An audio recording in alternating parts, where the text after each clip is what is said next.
My squinting, I feel this is so strong in my. Is it? Why don't you have one? Or you have one too? Why don't you have two? Why do I have two? So unfair, Shireen. Welcome back. You're continuing to watch our conversations here from Davos 2025. We're pretty much at the end. In fact, we are very much at the end of what has been an exciting but also long 4 days that we've been bringing you conversations from around the world on what 2025 is looking like, what will be the trends that will shape things going forward, how India stacks up in all of this, and specifically the sectors to watch out for. Joining me now is Rishad Premji. Rishad, always a pleasure. Many thanks for joining us here in Davos once again. It's, as I said, this has been a Davos that's been largely dominated by 2 or 3 themes. Number one, of course, Donald Trump and what the US presidency is going to mean for the world. 2, a continuation of what we saw last year, which is AI, but the needle now seems to be moving towards it's real, what more can we do with it, how quickly can we move forward with it, and 3, India. Where do we find ourselves in the mix of the global uncertainty, and how much more can we draw in from the world? On each of those, let's unpack that, and let's start with Trump and what it eventually means as far as business confidence goes, spends for your sector, for instance. Yeah. It's good to be back, Shireen. It's good to see you. This is our annual get-together, though I saw you in the middle of last year. Yes. Which was a treat. I'm quite excited about what comes out of the US. I think, people like certainty and clarity. I think that's over after the elections. The new administration, I think, certainly talks about being very pro-business, pro-industry, pro-growth, which I think will unfold in terms of how regulation unfolds, how taxation unfolds. And so I'm excited about what that presents for our industry. And one is already seeing initial signs of organizations, companies coming out of the US thinking about that more purposefully. We'll also have to wait and watch what it means for tariffs and what it means for immigration, and so what it just generally means for inflation and how that creates some sort of a complexity in the unfolding of the pro-growth, pro-business agenda. But I'm generally quite bullish about the outcome of the elections from an industry standpoint. Yeah, and I think that's what we're picking up in the conversations, the many conversations that we've had here. But if I were to, that's the macro, but if I were to link that to the micro, and BFSI, for instance, I mean, everyone's now talking about the possibility of deregulation. What will that potentially mean, right. In terms of their abilities to spend more? What are they going to spend it on? What are you hearing from the clients that you work with? No, certainly, I've met a lot of our banking customers here, and they're certainly looking out for the deregulation. How that actually transacts will have huge implication. How much that actually translates into actual spend reduction on compliance, I don't think it's going to be as linear as the regulation reduction. But I think organizations, especially FS companies, are quite excited about just having less complexity and being able to get on with the business. So again, FS is an industry that's seen activity pick up towards the last half towards the half of last year, and I expect that to continue as we get into 2025. So 25 likely to be a better year than 24, significantly better, a little bit better? I mean, what's your read? I mean, it's just starting, as we've been a few weeks into it. I'm hopeful that, we should see a better year than 24. I'm hopeful that discretionary spend should pick up gradually, but pick up as we move into 25. And I get great comfort in our specific case from our consulting business, right, which is highly discretionary, and they've had a good 24, and that momentum seems to be staying and sticking. So I'm looking forward to 25. Well, speaking of 25, as I pointed out, the second big trend here is the AI conversation continues. It's now moved into, from generative AI now to agentic AI, and the promise that that holds. I mean, your chalet here is also all about AI and talking about how AI can save you time and improve your life and the future and so on and so forth. You're obviously also betting big as far as the space is concerned, but how do you differentiate yourself? I mean, you walk down this street and everyone's got something to do with AI. How do you create a differentiator? Shireen, we're focusing on 3 things, right? One, we're focusing on how do we operate better as a company. So how do we make AI all pervasive within Wipro? And we're calling it AI-powered Wipro. We're spending a lot of time skilling our people. So we've had 235,000 people go through a Gen AI 101 skilling, including me. We have about 50,000 people on higher levels of AI training, and they've gone through actual certifications, about 5,000 people at level 3 and about 500 people at level 4. And we're using that to drive a very strong mantra of think disruptively with AI first. And so we're changing all our functions, whether it be HR, finance, legal, sales, recruitment, skilling. And I'll give you a simple example, which I love, right? And I use this personally. we've introduced a simple bot into our HR organization to do everything for you, help you do everything from find your appraisal, apply for leave, figure out whether root canals are covered as a part of your dental policy, what your travel policy is, etc.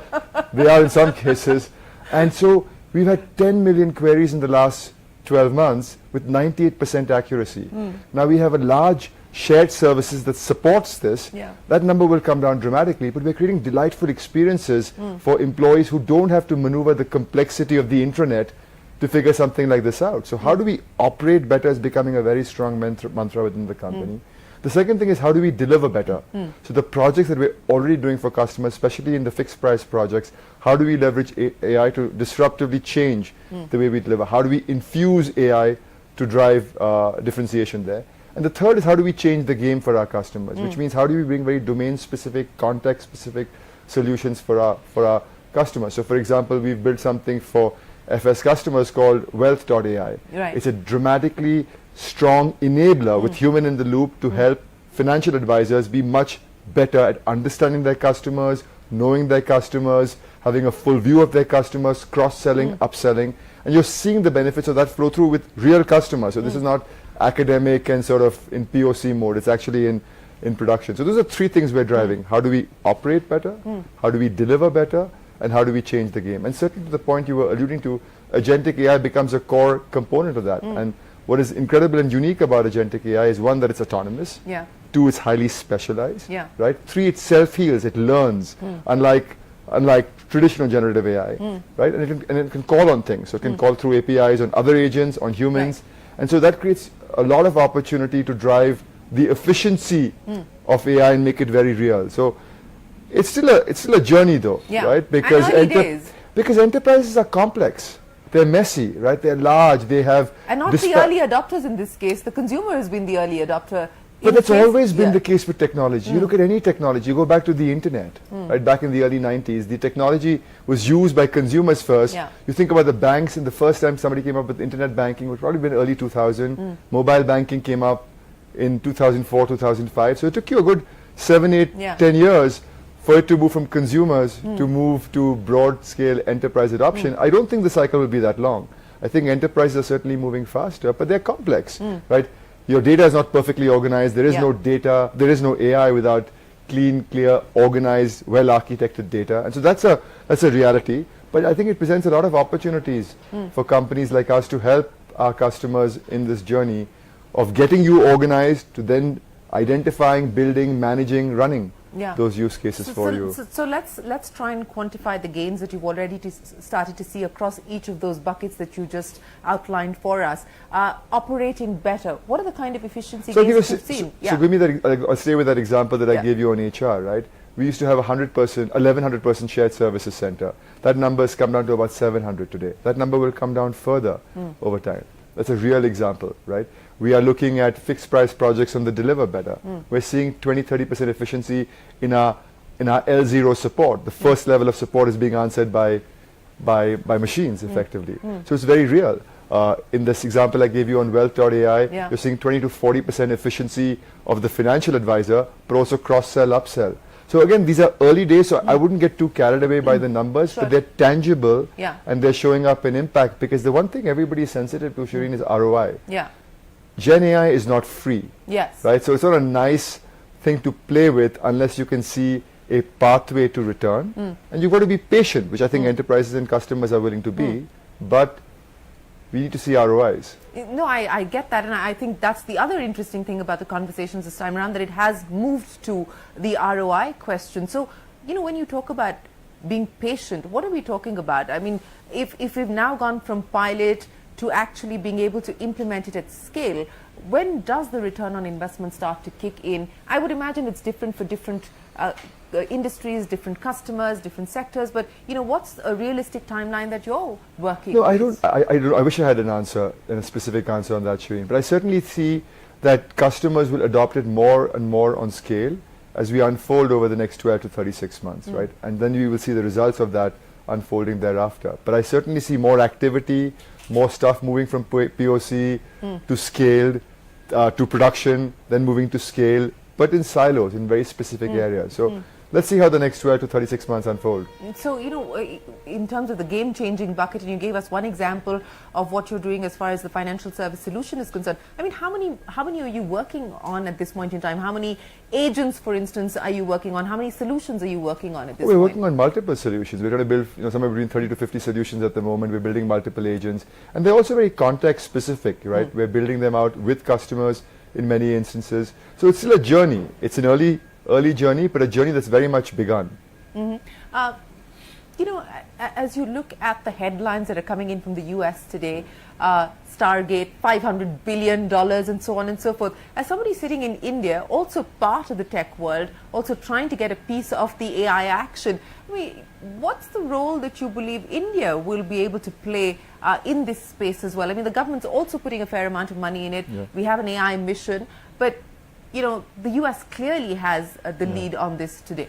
Shireen, my view is that India should take advantage of leveraging the infrastructure that's already been built, right? The infrastructure on the hardware, the infrastructure with the LLMs, and we should focus on building out the use cases to solve very specific problems that customers have, because the technology is of limited use if you're not solving real world problems. And we have the advantage of having worked with customers on many of their problems, and now we can help them leverage the technology like we have helped them leverage many other technologies in the past to solve real world problems. So I'm all about leveraging it to solve real use cases, real business problems in a very contextualized manner. And since we're speaking about problems, one of the problems that we do have is the fact that we need to find jobs for people. And you just gave us examples of how you've been able to drive efficiency because you're using AI. And this decoupling of headcount and revenue, this is something that we are going to see accelerate as we move forward. So what does that mean then in terms of people? And Shireen, we're still going to hire people. We're going to hire 13,000 people from campus this year, which we've shared publicly. We hired nobody from campus last year.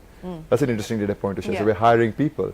But I do agree with you. I think the thinking on reskilling and leveraging AI needs to go very closely hand in hand, because you've got to help people recognize that they can move up the value chain in terms of what they can do to be relevant in the future. And don't underestimate the need to do that to actually drive strong adoption, because my big philosophy is the change management on AI is going to be as important, right? You're going to have to help people help move this along in an organization. If people feel that there is no future for them, their tendency to resist it is going to be stronger. So the reskilling agenda of any organization and the adoption of AI at scale, I think, will be tightly coupled. So the question then that's also being asked of Indian IT services companies is, are we at an inflection point as far as the existing operating model is concerned, and what will have to give, what will have to change? Where do you stand on that? I mean, it's early days. I think commercial constructs will change. Our commercial constructs historically have been largely around fixed price projects and time and material. I think they'll move more and more substantively to value-based and outcome-based models. Is it happening pervasively yet? Perhaps no, but I think it will move to that direction. And I think all players are trying to figure this out. It's not only the tech services companies, also the product companies, because they're charging on a per user, per license basis, and they're suddenly saying to themselves, hey, look, if we're creating more value, we want to capture that, and also customers are expecting us to underwrite the value of what we are claiming this can generate. So commercial constructs, I think, will evolve over time. So, as you look at Wipro specifically, you've had 3 stable quarters now, you've had a leadership change as well. How confident do you feel about the turnaround plan and the turnaround strategy that's been put in place?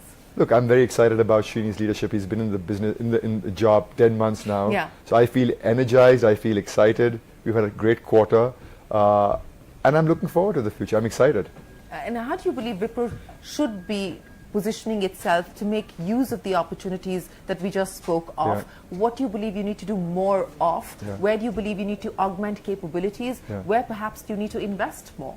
I think we're going to become much more consulting-led, much more domain and context-led, because the realization is people are buying more and more technology in the context of solving business problems. So we've seen great success with our Capco acquisition, which we did a few years ago, which has a strong presence in the financial services space and a little bit in the oil and gas space. We want to try and augment that capability. So we spend a lot of energy on how do we build a stronger consulting orientation, and we call it consulting-led, and then how do we have everything be AI-powered? And that starts with just infusing it inside the organization and everything else that we've talked about. So those are two big things, I think, We will drive outside of the stuff we're already driving, you know, focus on accounts, focus on specific industries, focus on large deals and those kinds of things. And so will acquisitions continue to be part of the growth strategy as well as the capability building strategy that you spoke of? Things Yeah, we've like always thought about that, Yeah, Shireen. I know. We've always looked Yeah. at M&A as a smart strategic tool to leverage. That continues. We did a very small acquisition at the end of December, and that will continue.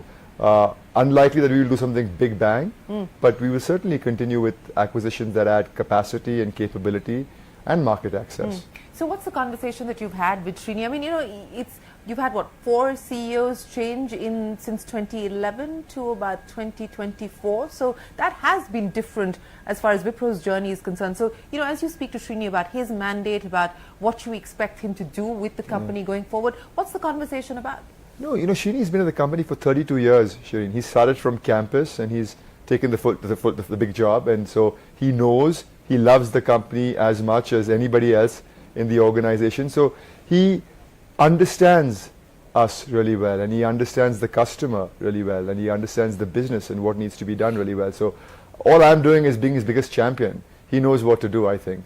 Okay, let's move away from Wipro and tech and talk about some of the other aspects that you are, of course, looking at as well. When we look at philanthropic needs at this point in time, and especially in the context of the fact that we have started to see a significant decline, you know, whether it's aid or it's health-related investments and spends, and in an environment where, you know, the US is basically becoming much more inward looking at this point in time. What do you fear in terms of a setback on global challenges that required private capital, public aid to alleviate some of the pain?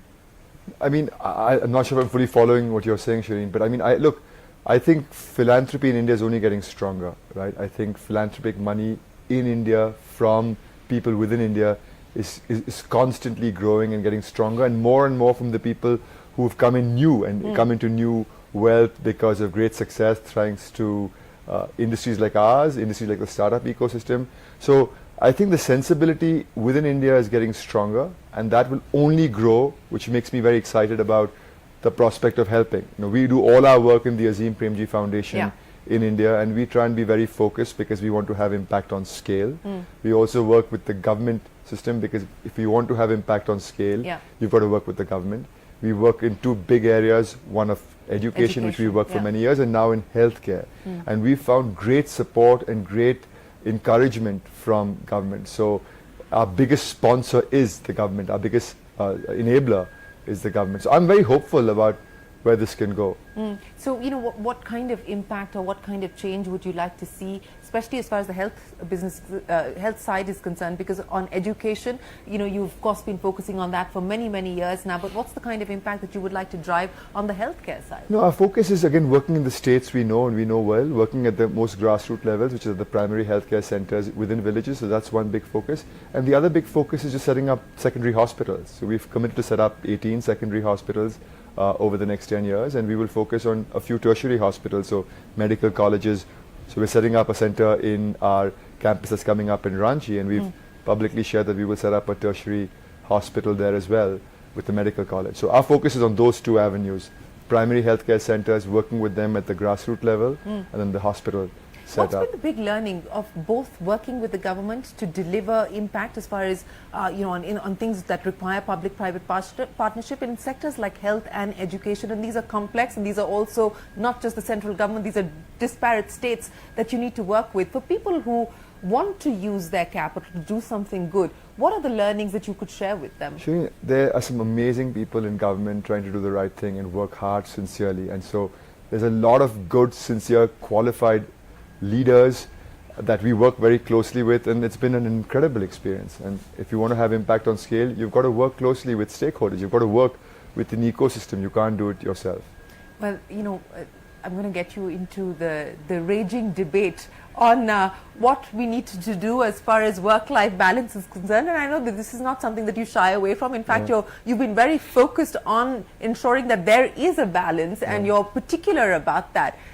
So when you look at the discussion that's underway today, whether it's 70 hours or 90 hours, or should you do Sundays, should you not do Sundays, and so on and so forth, what do you believe should be the relevant reframing of the conversation in the context that we live Yeah, in? I have no view on specific hours. It's so contextual, right? I do have a view on how do you sort of refresh, right? How do you show up mentally well so you can be well at work as well? And I think you need to find ways and avenues of refreshing and energizing yourself, and that's important, right? And I'll give you a simple example. We just converted our sick leaves into well-being leaves, right? Outside of regular holidays, because we want people to come back energized and refreshed.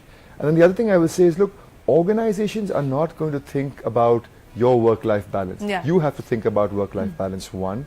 And two, the concept of work-life may not necessarily about how much time you spend in the office. Remember, with the flexibility you have when you're in the office. So you have to define that for yourself.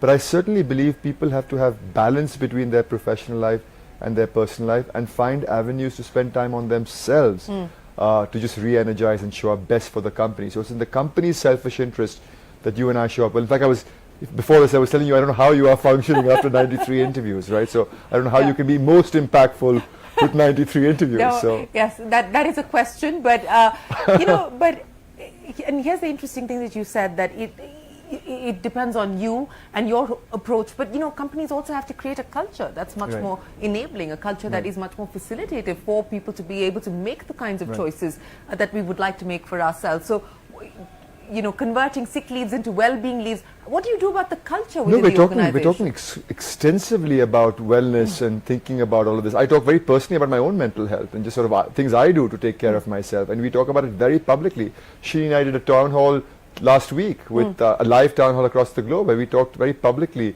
about this. And you realize when leadership talks about it, it helps people realize they're not alone. So actually somebody in the audience stood up and said, you know, I'm not having a very good day, right? But the fact that we're having this conversation doesn't make me feel alone. And I think we've got to start talking about this more publicly and not in a manner that makes us feel that we are not good enough. But to express that kind of vulnerability, especially from the top, for a leader, it's not an easy journey to make. It's not an easy thing to be able to do, because, you know, the external perception is that you should have all of the answers, that you should have it all together. But that's BS, Shireen. It's complete BS. I know, think that's the best form of vulnerability is when you ask for help, not offer help.